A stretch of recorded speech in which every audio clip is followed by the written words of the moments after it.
Halimah sepatutnya tanya Mahyadin, menantu dah balik ke belum?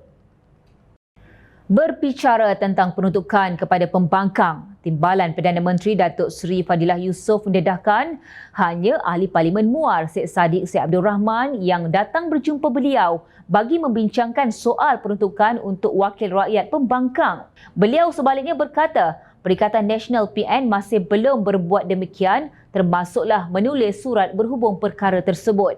Ia termasuklah dari Ketua Whip Pembangkang Datuk Seri Hamzah Zainuddin. Pertemuan sebelum ini hanyalah melibatkan perkara-perkara lain dan bukan soal peruntukan.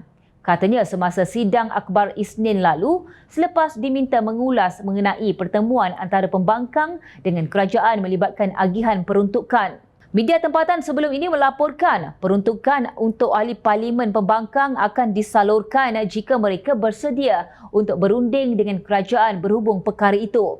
Perdana Menteri Datuk Seri Anwar Ibrahim berkata, sehingga kini tiada perbincangan dibuat di antara wakil pembangkang dengan kerajaan mengenai rundingan peruntukan ahli parlimen. Tiba-tiba terdengar suara ahli parlimen Kapar, Dr. Halimah Ali yang kononnya mengingatkan sesiapa sahaja yang mengendalikan duit rakyat agar mengamalkan tabis urus yang baik, mempunyai accountability dan bersifat telus. Menurutnya, rakyat Malaysia pastinya tidak akan mempertikaikan akta atau dasar yang bagus melibatkan kawalan keuangan kerajaan bagi memastikan segala perancangan, tindakan dan operasi mengurus takbir untuk mencapai rakyat yang sejahtera, makmur, sihat serta bahagia terlaksana. Tapi saya ingatkan kerajaan mesti ada kemahuan politik.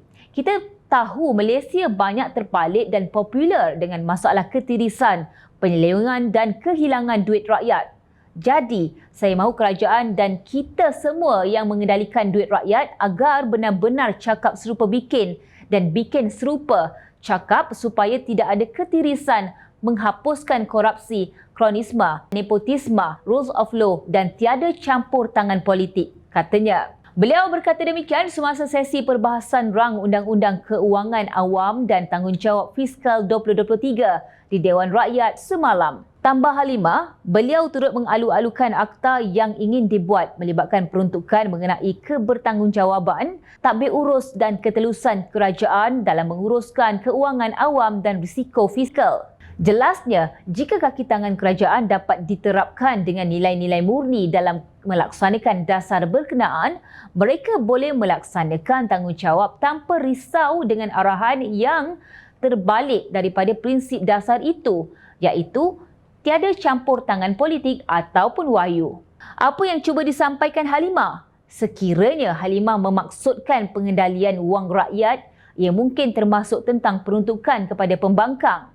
19 September lalu, rasanya Perdana Menteri telah mengingatkan wakil rakyat pembangkang supaya berunding dengan kerajaan sekiranya mahu peruntukan disalurkan kepada mereka. Anwar turut menasihatkan ahli parlimen pembangkang supaya tidak angkuh dan sombong, sebaliknya berbincang dengan kerajaan.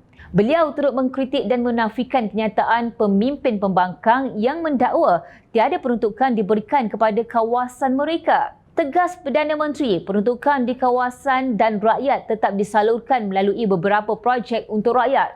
Kalau tak nak runding, tunggulah sampai bila pun saya tidak akan luluskan, tegas beliau. Tambah Anwar lagi, itu adalah keputusan muktamad daripada Perdana Menteri merangkap Menteri Keuangan. Rasanya ia jelas dan terang. Bercakap tentang tadbir urus yang baik, mempunyai accountability dan bersifat telus serta ketirisan.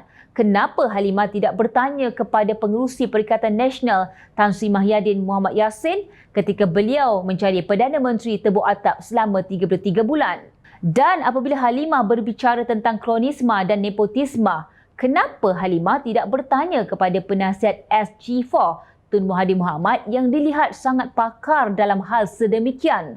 Jawapan yang jitu lagi padu ada pada beliau. Dan apabila bercakap tentang rule of law, apa yang tidak dilanggar oleh Kerajaan Perikatan Nasional ketika memerintah negara selama 33 bulan sebelum ini? Mahyadin cakap serupa bikin atau tidak ketika mengotai kerajaan ketika itu? Maklumat ada di hujung jari. Lebih 70 orang Menteri Kabinet bersaiz 3XL selama 33 bulan. Apa yang mereka buat? Hasil apa yang mereka ciptakan? Berapa banyak pelaburan yang telah dibawa? Yang rakyat tahu mereka hanya makan gaji buta dan bagi projek kepada anak menantu. Bukankah semua itu duit rakyat dan dana negara? Dan sehingga ke hari ini, tidakkah Halimah berbisik kepada Mahyadin bila menantunya nak balik? Mengata dulang paku serpih, mengata orang dia yang lebih. Kalau belalang, jangan cuba menjadi helang. Ingat, rakyat sentiasa memerhati.